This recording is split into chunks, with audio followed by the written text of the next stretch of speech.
This is Kick-Ass Politics. I'm Ben Mathis.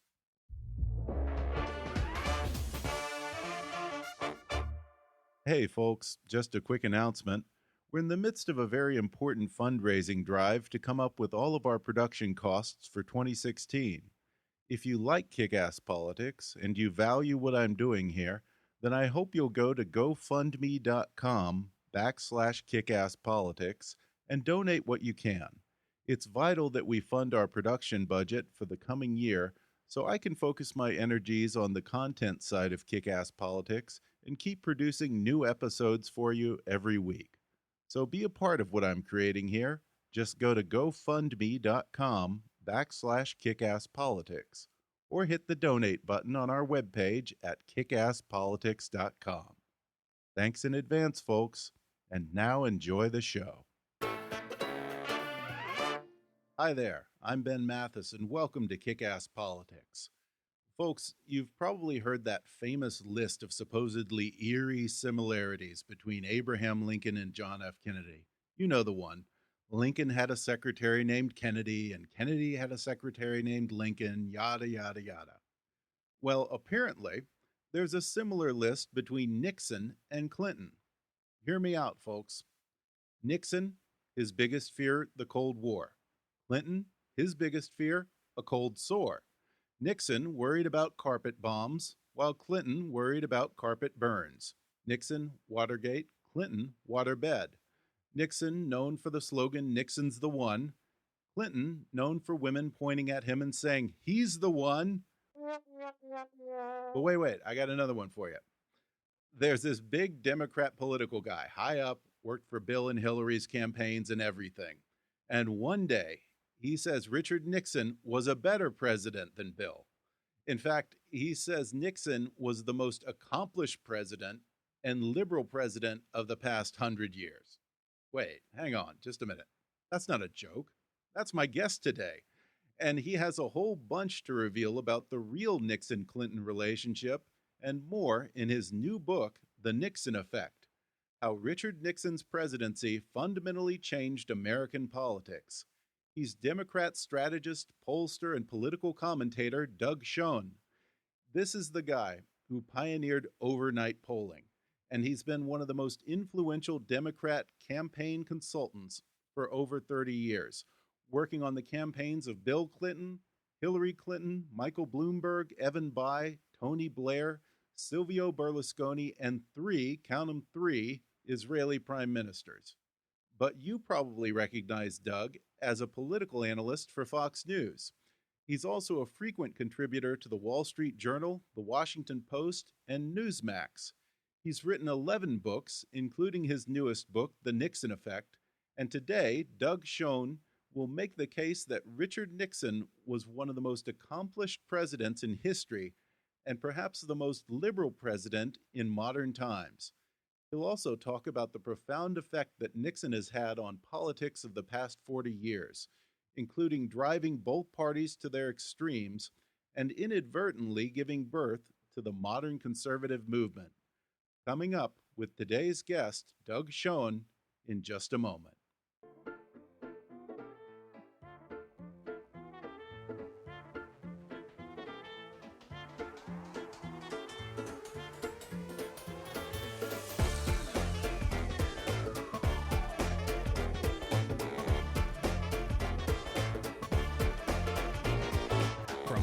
To Washington, it's time for Kick-Ass Politics. And now here's your host, Ben Mathis.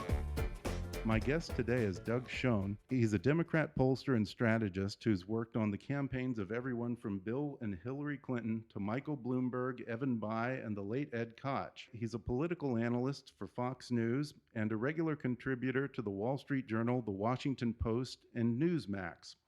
He has a very interesting new book called The Nixon Effect: How Richard Nixon's Presidency Fundamentally Changed American Politics. Doug, thanks for sitting down with me. My pleasure. This book is in many ways over 40 years in the making.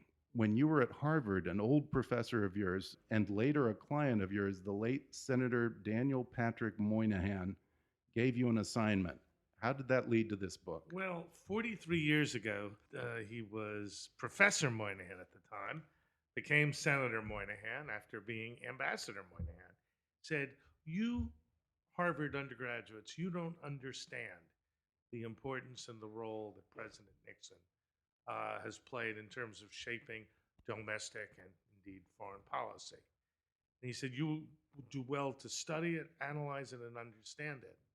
And 43 years later, I took him up on the assignment, and the Nixon effect is the result of that effort. Well, Nixon is such a polarizing figure today, and he's often used as kind of the worst example of conservatism gone wrong. But he was actually a centrist, and you argue that he was probably the most liberal president of at least the last half century, if not the past 100 years. Correct. You have the Clean Air Act. You have the EPA. You have affirmative action.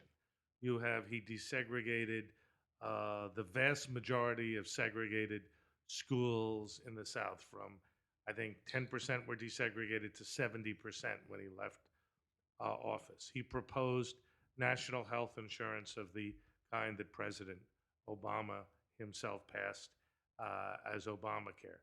He supported a guaranteed annual income with his family assistance plan. He was willing to adopt Keynesian economic policies when they suited his administration. So on balance, we have a president who was extremely, I think, progressive. And for Democrats today, much of his agenda would be very, very congenial with mainstream Democratic thinking. In the book, you say that Nixon drove both parties to their extremes, and we've seen that over the past 40 years. In the case of the GOP, his sort of inadvertent legacy was to create the conservative movement as a reaction against his presidency. Correct. But how did he perhaps more deliberately manage to drive Democrats to the far left and sort of box them in? Two ways. First, by adopting the liberal social welfare policies that we just discussed, that forced the Democrats to move further left. On foreign policy, because he had a plan to Vietnamize the war, which Democrats found woefully inadequate, the Democrats became the party effectively of peace and the legacy of Vietnam, with a couple of small exceptions like the first Gulf War, have driven Democrats to oppose virtually all foreign incursions since then, and to be perceived by the American people as being weaker on foreign affairs and foreign policy than the Republicans. So you have a Democratic Party that on ideological grounds moved left, but also, given Watergate, the class of senators and congressmen that were elected were so antagonistic to Nixon and the Republicans that the result of his policies were more polarization. And speaking of that polarization, you definitely talk about the use of wedge issues to polarize voters as one of his political innovations. But you say Nixon used polarization to grow his coalition. He did. A lot of people would say that sounds counterintuitive. So explain how that works for Nixon. Well, let me start with how he grew the coalition. He had what he came to call the silent majority, and he was able to appeal to what had been the solidly Democratic South with a set of politics and policies that were oriented towards being tough on crime, tough on demonstrations, those who were anti-systemic. That was how he grew the coalition in the face of the challenge from George Wallace in the 1968 election. The other part of your question, again, if you could repeat it. Oh, I was saying, how does that, a lot of people would think that this idea of growing a coalition by polarizing the electorate, it would be counterintuitive. So how does that work for Nixon? Well, yeah. How does one polarize yet grow? Yes, exactly. Well, let me speak directly to that. He spoke when there were demonstrations of the broad mass of the American people who didn't demonstrate, who went to work, who paid their bills, paid their mortgage. And candidly, what he did was do an us-them campaign where he put, say, 70, 80% of the American people against the small mass of anti-war protesters relative to the larger population. Yeah, and earlier you mentioned his Southern strategy, which he kind of had two major gifts, I guess, or moments of political genius that were the invention of the Southern strategy and the invention of the silent majority. First, the Southern strategy. For a long time, that's been portrayed by the left as an example of racism in the conservative movement. But you say that it's more complex than that. It's much more complex. In fact, Nixon's record, as I suggested in terms of your earlier question, supporting affirmative action, the Philadelphia plan to provide goals and quotas for minorities in federal hiring, desegregation, and appointed more African Americans to high-level government jobs than any president, I think, in the 20th century. All of that is a very progressive record on race and race-related issues. That being said, the whole strategy was a divide those that protested from those who were, much more likely to buy into pro-systemic arguments. That was perceived, I think, wrongly as a racist strategy. It certainly is the case that many on the left perceive that as having a racial basis. But Nixon was one of the supporters of the 1957 Civil Rights Bill. He competed successfully with John F. Kennedy for the African American vote in 1960 until Kennedy called Martin Luther King in jail and Nixon, for his own reasons, did not. So I guess I would say it's a much more complicated and nuanced issue than just Nixon made racial or racist appeals. Yeah, and in this idea of polarizing to grow the party or to grow your coalition, you talk about what you referenced earlier, the silent majority, which was kind of this disaffected block of white working class voters. And in the book, you say that back then it was good for growing a majority because they were the majority. Is that strategy starting to kind of backfire on Republicans? Well, I think it is for a couple of reasons. First, the approach has gotten more extreme as time has gone on, and we've seen that in the primaries. The other thing is with the opposition to any sort of immigration reform, the Republican Party is increasingly alienating itself from Hispanics. The third point is minorities are a much bigger percentage of the electorate than they were circa 1968. I think around 68, blacks and Hispanics were 11, 12% together of the electorate. They're now 22, 23, 24%. Yeah, and it would seem to me that it might be a mistake for the Trump coalition, if that's a thing, to be doubling down on this strategy at this point in the game. Well, if you just look at the numbers. Yeah, it's a good strategy for the primaries so far. Yeah. But it's not a winning strategy for a general election because there are not enough aging white males for it to work. Yeah, and so much of this, when I was reading the book, I kept thinking Trump. So I'm looking at so many of these strategies and these playbooks. Let me tell a story if I can about Trump and Nixon. Yeah. In 1987, when Trump was first flirting with the presidential race, Richard Nixon took it upon himself to write Trump a letter. Said, "Dear Donald, Pat was watching Donahue the other night, and as the political expert in the family, she says you'll be a winner whenever you run for office. Best, Richard Nixon."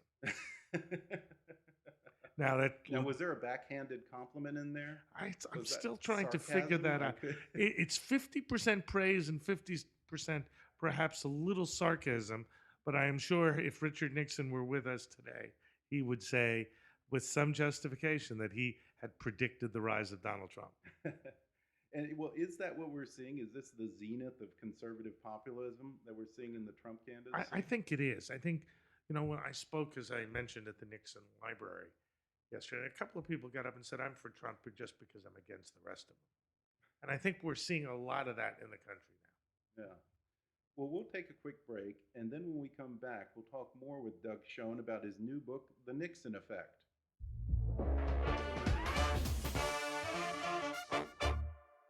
Folks, do you like to read, but you don't have the time?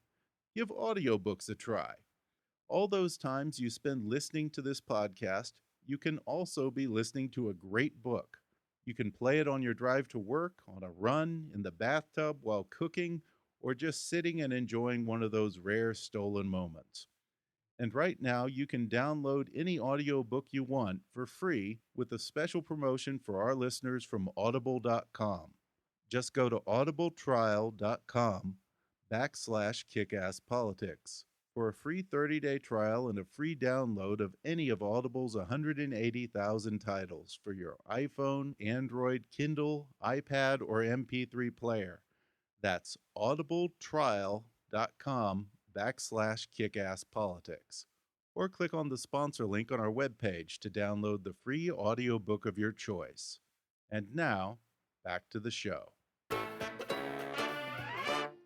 We're back, and I'm talking with pollster and strategist Doug Schoen about his new book, The Nixon Effect. You talk at length about Richard Nixon's post-presidency in the book, and you say he didn't expect to be forgiven, but he wanted to be respected. What was Nixon's path to redemption like? His path was basically writing articles and books.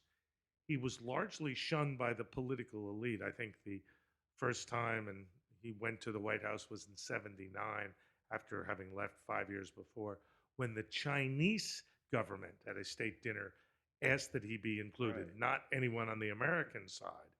But until really Bill Clinton was elected and invited Nixon to come in the front door of the White House, was Nixon basically pretty much shunned. I think Reagan may have invited him once, but strictly confidentially, not on the public schedule. And so it really was an extraordinary redemption to go from leaving the White House in disgrace, getting mortally ill and recovering, and having led a life of really being a transcendent figure in American life up to his passing in 1994.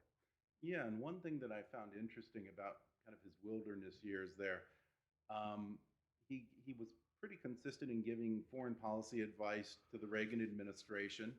He was actually the one who advocated early on negotiating with the Russians, but then toward the end there, he seemed to kind of change his Correct. tune. What was that about? Nixon told Reagan after the 1980 election, you've got to be flexible. You can't just be intransigent. We have to work with the Russians.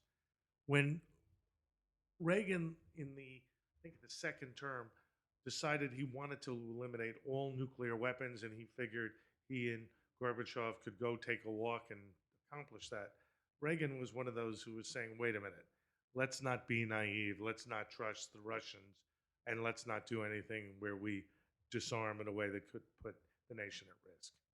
Yeah, and the Reagan administration was just one of many that did appreciate to a certain degree his advice, but kept him at arm's length. And you just mentioned earlier that he had a surprising relationship with Clinton, and I was surprised to learn about that in the book. That was probably, you say, Nixon's closest relationship with one of his predecessors in the White House. And setting aside impeachment, you say that Bill Clinton is probably Nixon's truest political heir. Both of them were professional politicians par excellence. Both of them lost gubernatorial elections. Both of them were outsiders in society. Both of them governed in a way that achieved great success and had great failings. And I think there was a personal identification between Nixon and Clinton that was arguably unique. And I think Bill Clinton said after his first meeting in '93, if it was, with Nixon, that he got the best advice from Nixon about dealing with the Russians as he got from anybody. And what did you talk about how Bill Clinton borrowed quite a bit from his playbook? What did he learn from Nixon? Well, I was part of the effort, and Richard Nixon. Right. You were in the Clinton administration. I was one of the pollsters and strategists. Richard Nixon, as we've discussed, was able to move to the center, build a 49-state coalition through both polarizing and bringing people together.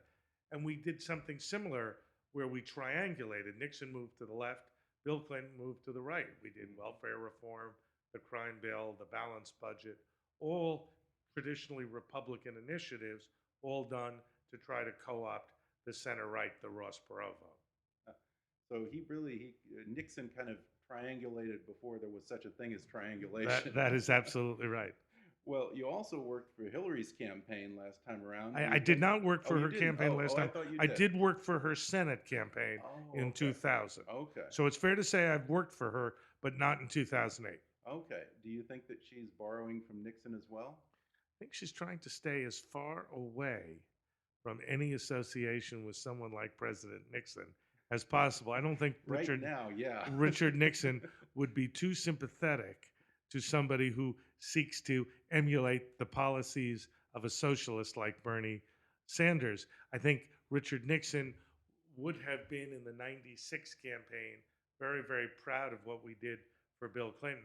And I must tell you, Ben, one of my greatest and enduring personal regrets, when I was working for President Clinton, I did not avail myself of the opportunity to go meet President Nixon. And that is one of my profoundest regrets about my life. You know, I wonder, do you think that there is anything that she might be able to borrow in terms of damage control and scandal control? I don't know. You know, with the not that worked for Nixon. Well, it didn't. It didn't work for Nixon, but you know, we have a very serious probe of Secretary Clinton going on now, and it's hard to say what'll happen. But just looking at the public record, there's every reason to believe that the Justice Department and the FBI are looking very, very seriously at the email scandal. Well, that brings up another point that you talk about later in the book. I can't think of a president since Nixon who hasn't at one time or another been mentioned in the same breath as the word impeachment. Do we throw around the word impeachment a little too casually in the post-Watergate era? I think we do. I think it was a mistake to impeach Bill Clinton. I think those who've spoken, as some have, of impeaching President Obama have been wrong and arguably reckless. And I think impeachment is an extreme remedy for those who commit serious offenses, which arguably President Nixon did. But that being said, I don't think it is a way of expressing one's political opposition, as frequently now happens. Well, you know, let's talk about the primary right now. Nixon was a centrist. He created the conservative coalition. Would Nixon ever be able to survive in this GOP primary? You know, I would never have thought he would have been able to be nominated in 1968, but he was. I think the simple answer to your question is he wouldn't be able to get nominated. But I think the Richard Nixon that would run for office in 2016 would be a very different Richard Nixon than ran in 1960, 68, or 72. Huh. So you think that he was flexible enough that he would be able to adjust for the times? He was an anti-communist par excellence in the late 40s and early 50s. He made really, really significant arms control agreements with the Russians when he was president and is responsible for détente. If nothing else, Richard Nixon has proven that he can change with the times and be flexible. Well, to that extent, toward the end of the book, you try to imagine what advice Nixon would give the candidates in 2016. Sure. If you will, maybe put on your Nixon hat again, and with or without your best Nixon impression, give us Nixon, the strategist's best advice to the candidates on the right and the left. Sure. Well, first, I think he would say to Trump, you've got a winning strategy potentially for the primary, but you got to tone it down. I think he would suggest that all the while probably being pretty proud that Trump has taken on the established interests, and particularly the media. I think Nixon would like that. I think he would also give similar advice to Cruz. I think he would have great respect for Cruz's intellect, but also find his policies too extreme. I think he'd probably like Rubio a lot, but feel it wasn't his time. Okay. I think he would be very, very empathetic to Jeb Bush, largely because of his sympathies to his father, who served him as ambassador to China, that's right. Head of the RNC, head of the CIA. Right. I think he'd be very sympathetic, but he'd probably conclude, Jeb, it's not your time. I also believe on the Democratic side, because of his affection for Bill Clinton, he would try to give Hillary advice, but I think he would see that the Democratic Party has gone so far left, it would be almost impossible for Hillary to try to compete as she has by being Bernie light. Yeah, and you mentioned Rubio. I wonder if he would relate to him as someone who was a very young senator and young vice president who sometimes probably had trouble getting taken seriously. I'm sure he would. And also as a Cuban American who escaped communism, I think he'd have great sympathies for Senator Rubio. So I think Nixon would have empathetic feelings for all candidates. And I think secretly he would probably root for Trump. And this is just Really? speculation. Just because he would admire a man against the system, all the while he'd probably recoil among some of the things Trump's done. But I think in his heart of hearts, he would say something like, I don't know if using a little off-color language. That's all right. It's a podcast. Podcast. I think he would sort of say to himself, give it to the bastards. Yeah. Meaning mostly the media, the establishment, and the like. But that being said, I think even though Hillary was on the impeachment committee, I think because of Bill Clinton, he would probably want to help Hillary beat an avowed Democratic socialist. Yeah, and it is interesting because there are so many similarities to him and Trump taking on the railing against the media, the hatred for the elites, and so forth. Exactly. So it would be fascinating, though. Well, I do want to ask you one non-Nixon question before we run out of time. Please. You're one of the most respected pollsters in the country, so I have to ask, what's going on with polling? Over the past four years, we've seen a string of these misses, with the 2012 election, the British election, the Israeli election. What's going on? Why are polls missing the mark? Very good question. First, it's tougher and tougher to reach people on the phone. We don't know the real correct mix between landlines and cell phones, and it's tougher to reach people on cell phones, and most people like me use it as their primary means of communication. Second, there are lower response rates. Third, I think there may be differential response rates where liberals are more likely to respond than are conservatives to polls. And fourth, the electorate changes so rapidly. Unless you poll up until the last minute, like the day before an election, you can miss it. You can get it wrong. Wow. So what are the fixes then for that? Or are there? The dirty little secret is we don't know what the fixes are. Some are doing online polling, but that misses one segment of the electorate. Right. Others are doing a combination of online and telephone, but we just don't know. I think the best answer for us who are in the analytical community is to do what Real Clear Politics does and to average the polls and hopefully get a approximation. But if you said to me now, design a ideal sampling method that you have the greatest degree of confidence in, I can't sit here today and say I know the answer. Yeah, because it would have to be some kind of perfect cocktail that combines all of those things. Right, and we don't have it yet. And you don't know what the formulation is yet. We don't. Well, fantastic. That gives me lots of confidence going into 2016.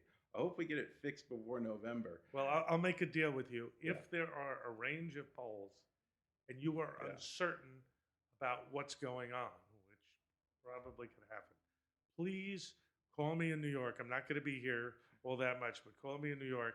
I'd be happy to do a podcast over the phone where I dissect the polls for your listeners. I will take you up on that. Now, are there any polls we want to avoid? It's hard for me to say. I would say those polls with names you don't recognize, where you look at what's been done and there's a sparse amount of demographic information and the like. And I don't want to single one poll out or the other, but the problem with the polling business is out of the blue, all these polls spring up. You have no basis to judge them. I would say pay most attention to, say, the Wall Street Journal, NBC poll. That's a pretty good poll. The ABC Washington Post poll is a good poll. CBS New York Times. Those are the mainstream polls that probably I pay the most attention. What about this Reuters daily poll? I don't know enough about it to give a judgment. There's certainly a lot of data. How good it is, time will tell. Yeah. Well, I certainly enjoyed the book, The Nixon Effect. Have you caught much blowback from your colleagues on the left over this book? Most of them are somewhat chagrined that I wrote it, willing to concede Nixon was a little bit better a president than perhaps they acknowledged. But I think the book is a useful palliative to those on the left who only want to dissect Nixon's personality. I've dissected, I think, his record and suggest compellingly, I hope, in The Nixon Effect, that he was one of the transcendent presidents of the 20th century. Compellingly, you did. I really enjoyed it. I learned a lot of things that I really didn't know. So it really put it in a different perspective. The book is called The Nixon Effect, How Richard Nixon's Presidency Fundamentally Changed American Politics. Doug Schoen, thanks for taking the time to talk to me about it. Ben, thank you for having me. Well, that's the show, folks, and I just want to apologize for the sound quality on that interview. We weren't actually in the usual studio. Doug was catching a flight, and I wanted to sit down and talk with him, so we kind of had to improvise something in a kind of echoey meeting room off of the lobby of his hotel. So again, I'm sorry if there was any echo or background noise, and I know my voice came out a little weak in the interview. But nonetheless, I hope you enjoyed it. And again, my thanks to Doug Schoen for coming on the podcast to talk about his new book, The Nixon Effect, How Richard Nixon's Presidency Fundamentally Changed American Politics. If you'd like to read it, I'll include an Amazon link in the show notes and on our website at kickasspolitics.com. You can follow Doug Schoen on Twitter at Douglas E. Schoen. Now you spell that SCHOEN, or you can follow him at DougSchoen.com. Also, you can look for his regular column in Newsmax magazine. Don't forget to subscribe to Kick-Ass Politics on iTunes, and while you're there, please leave us a review. I'd also appreciate it if you went to our site and filled out a brief audience survey. And please recommend Kick-Ass Politics to your friends on social media. Also, if you really want to help us out, then donate to our GoFundMe campaign at gofundme.com/kickasspolitics, or go to the website and click on the donate button. Follow us on Twitter at @KAPolitics, or visit Kick-Ass Politics on Facebook. And as always, I welcome your comments and suggestions at comments@kickasspolitics.com. On the next podcast, just in time for the Oscars, I'll talk with Yevgeny Evnevsky, to hell with it, the director of an incredible new film that's currently up for the Academy Award for Best Documentary Feature. It's called Winter on Fire, Ukraine's Fight for Freedom. This guy and his crew were in the streets of Kiev with the demonstrators in Maidan Square in 2014 and 2015 for 93 days in the freezing cold, getting beaten by police and shot at, all so that they could document, start to finish, the peaceful Maidan protest that became a revolution and drove Vladimir Putin's corrupt puppet president, Viktor Yanukovych, out of office and out of the country. Folks, this movie is truly epic in scope and as dramatic as any movie I have seen this year. It's nominated for an Oscar. It's available on Netflix, so watch it this weekend. You'll be glad you did. And then join me on Monday when I talk with the director, Yevgeny Evnevsky. I got it right, on the next podcast. But for now, I'm Ben Mathis, and thanks for listening to Kick-Ass Politics.